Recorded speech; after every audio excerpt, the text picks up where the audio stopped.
Now, as Elric stood before the broken entrance of the tower, his mind was beset with bursting thoughts which fled about his skull, made overtones to his convictions, and threatened to send him hopelessly back to rejoin his companions. But he fought them, forced them down, forgot them, clung to his remembrance of the White Lord's assurance, and passed into the shadowed shell which still had the smell of burnt wood and fabric about its blackened interior. This tower, which had formed a funeral pyre for the murdered corpse of his first love, Cymoril, and his warped cousin, her brother Urkun, had been gutted of innards. Only the stone stairway remained, and that, he noted, peered into the gloom through which rays of sunlight slanted, had collapsed before it reached the roof. He dare not think, for thought might rob him of action. Instead, he placed a foot upon the first stair and began to climb, and as he did so, a faint sound entered his ears, or it may have been that it came from within his mind. However it reached his consciousness, it sounded like a faraway orchestra tuning itself.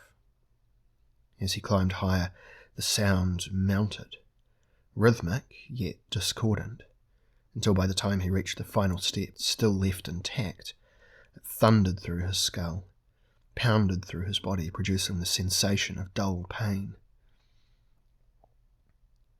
He paused and stared downward to the tower's floor far below.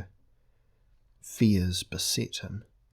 He wondered whether Lord Donblas had intended him to climb to the highest point he could easily reach, or the actual point which was still some 20 feet above him. He decided it was best to take the White Lord literally, and swinging the great chaos shield upon his back, reached above him, and got his fingers into a crack in the wall, which now sloped gently inwards. He heaved himself up, his legs dangling and his feet seeking a hold. He had always been troubled by heights and disliked the sensation that came to him as he glanced down to the rubble-laden floor 80 feet below.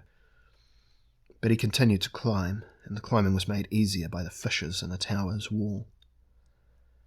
Though he expected to fall, he did not, and at last reached the unsafe roof, easing himself through a hole onto the sloping exterior. Bit by bit he climbed, until he was on the highest part of the tower. Then, fearing hesitation still, he stepped outwards over the festering streets of Imrir far below. The discordant music stopped. A roaring note replaced it. Swirling waves of red and black rushed towards him, and then he had burst through them to find he was standing on firm turf beneath a small, pale sun, the smell of grass in his nostrils. He noted that, whereas the ancient world seen in his dream had seemed more colourful than his own, this world in turn contained even less colour, though it seemed to be cleaner in its outlines and sharper focus. And the breeze that blew against his face was colder.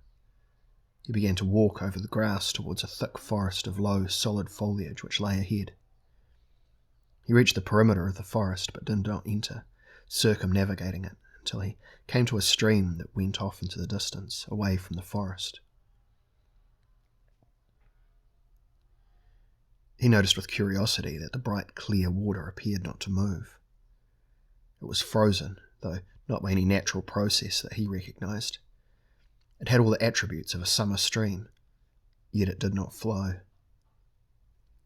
Feeling that this phenomenon contrasted strangely with the rest of the scenery, he swung the round chaos shield onto his arm, drew his throbbing sword and began to follow the stream.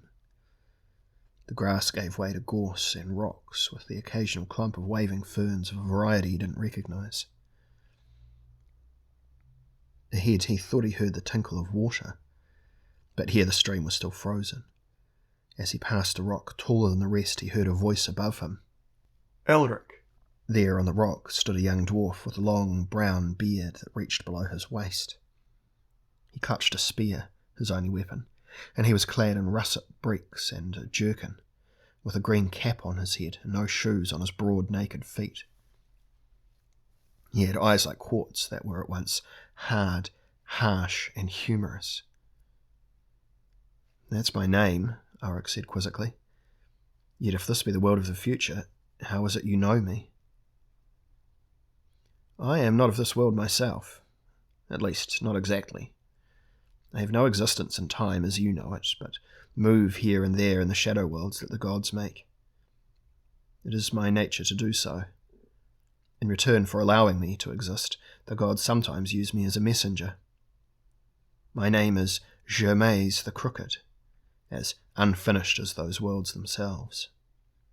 As he talked, he clambered down the rock and stood looking at Elric. What's your purpose here? Asked the albino. Methought you sought the Horn of Fate. True. Know you where it lies? Aye, smiled the young dwarf sardonically. It's buried with the still-living corpse of a hero of this age, a warrior they called Roland. An outlandish name. Well, no more than yours to other ears. Roland, save that his life was not so doom-beset, is your counterpart in his own land. He met his death in a valley not far from here, trapped and betrayed by a fellow warrior.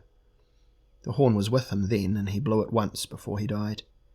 Some say that the echoes still resound through the valley and will resound forever, though Roland perished many years ago. The horn's full purpose is unknown here, and was unknown even to Roland. It is called Oliphant, and with his magic sword, Durindana, was buried with him in the monstrous grave mound that you seek yonder. The dwarf pointed into the distance, and Elric saw that he indicated something he had earlier taken to be a large hillock. What must I do to gain this horn? He asked. The dwarf grinned with a hint of malice in his voice. You must match that bodkin there against Roland's Durindana. His was concentrated by the forces of light, whereas yours was forged by the forces of darkness. It should be an interesting conflict. When you say he's dead, then how can he fight me? He wears the horn by a thong about his neck. If you attempt to remove it, he will defend his ownership, waking from the deathless sleep which seems to be the lot of most heroes in this world. Elric smiled. Well, it seems they must be short of heroes if they have to preserve them in that manner.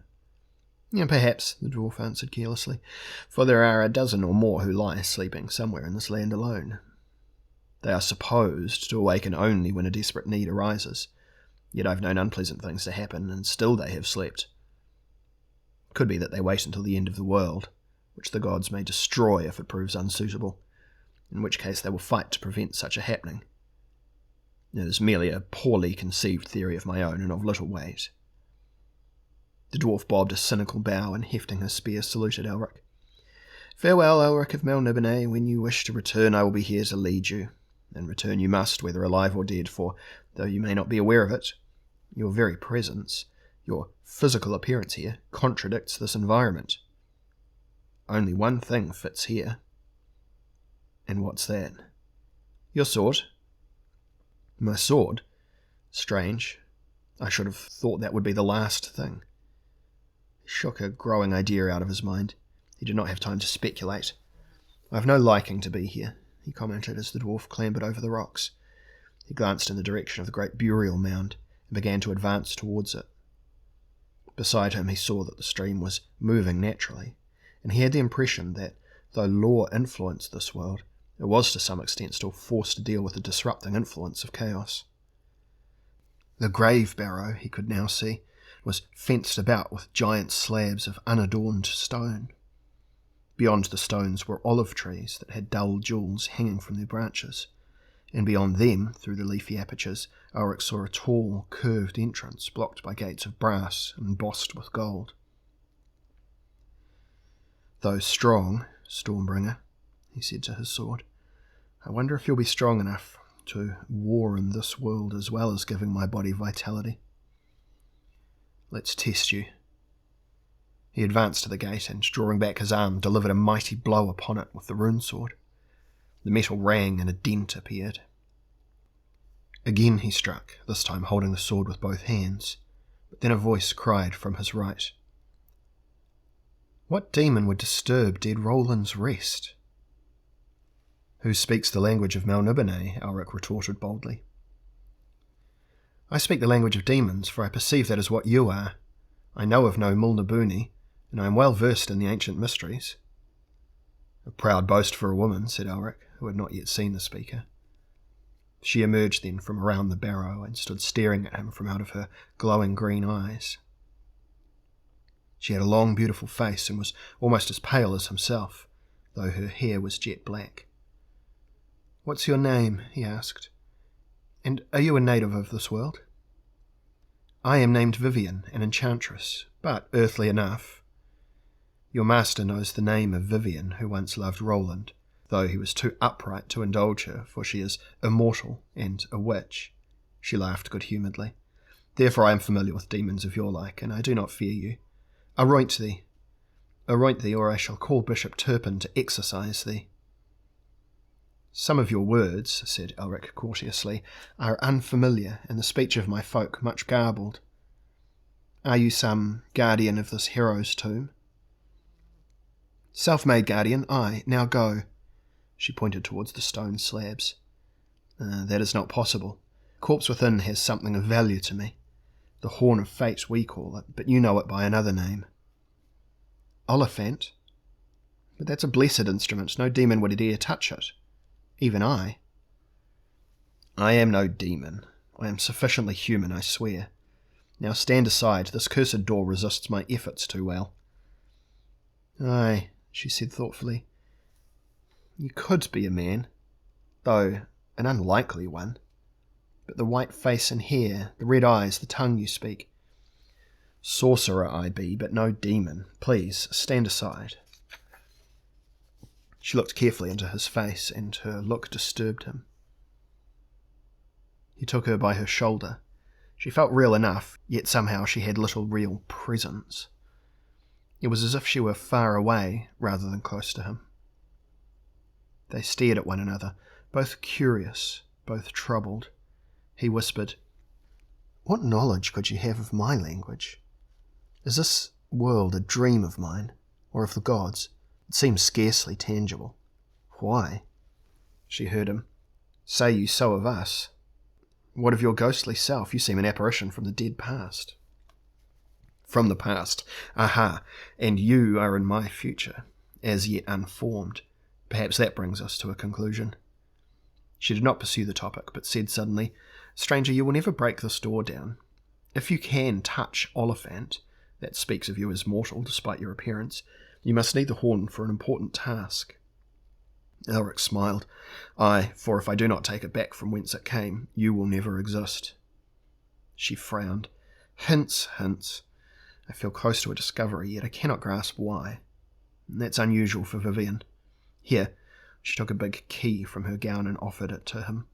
This is the key to open Roland's tomb. It is the only one.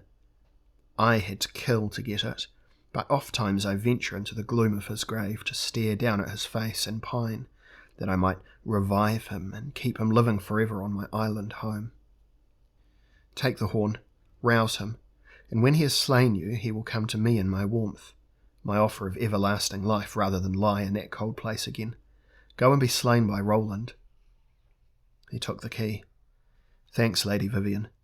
If it were possible to convince one who in truth did not yet exist, I would tell you that Roland's slaying of me would be worse for you than if I am successful. He put the large key in the lock and it turned easily. The doors swung open and he saw that a long, low-roofed corridor twisted before him. Unhesitatingly, he advanced down it towards a flickering light that he could see through the cold and misty gloom. Yet as he walked, it was as if he glided in a dream less real than that he had experienced the previous night.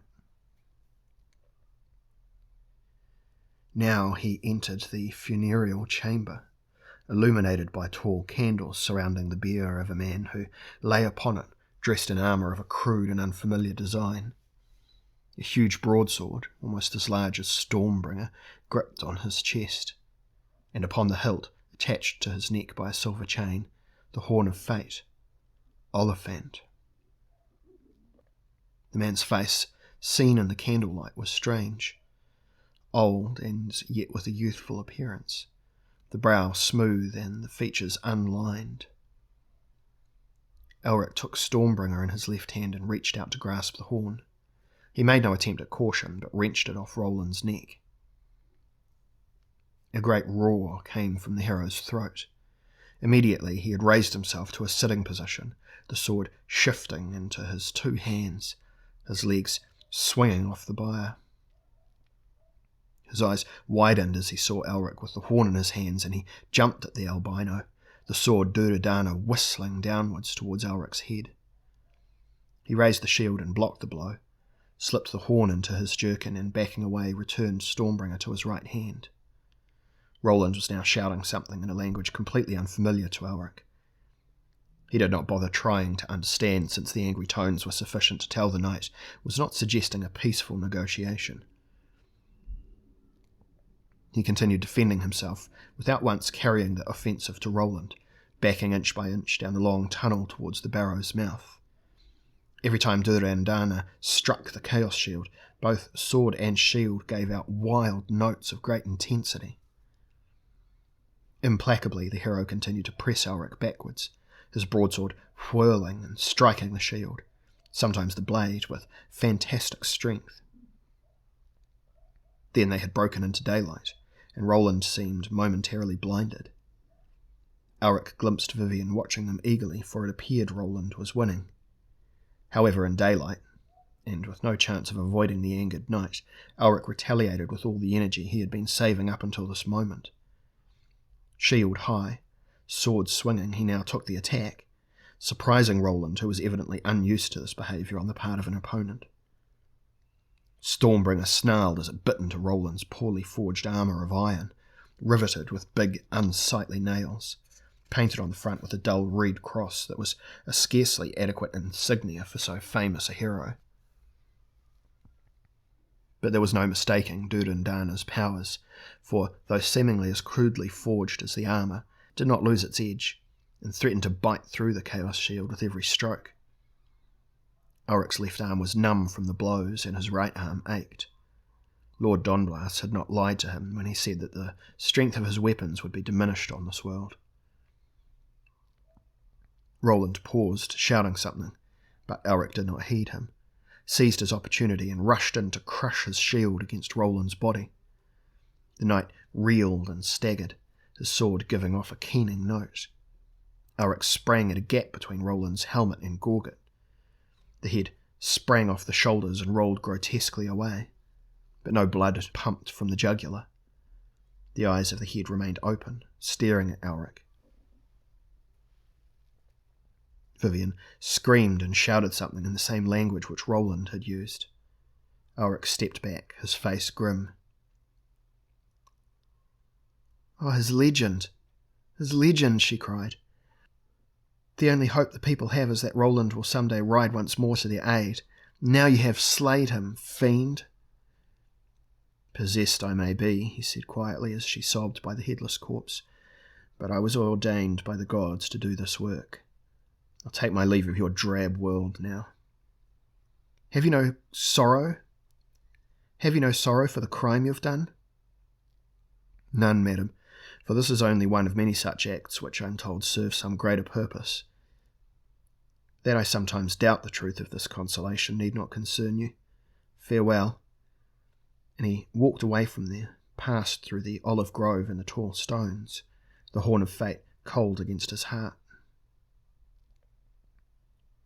He followed the river towards the high rock, where he saw a small figure poised, and, when he reached it, looked up at the young dwarf, Germaise the Crooked, took the horn from his jerkin and displayed it. Germaise chuckled. "So, Roland is dead for all time now, and you, Elric, have left a fragment of a legend in this world, if it survives. Well, shall I escort you back to your own plane?" "Aye, and hurry." Germaise skipped down the rocks and stood beside the tall albino. He mused. "That horn could prove troublesome to us. Best replace it in your jerkin and keep it covered by your shield."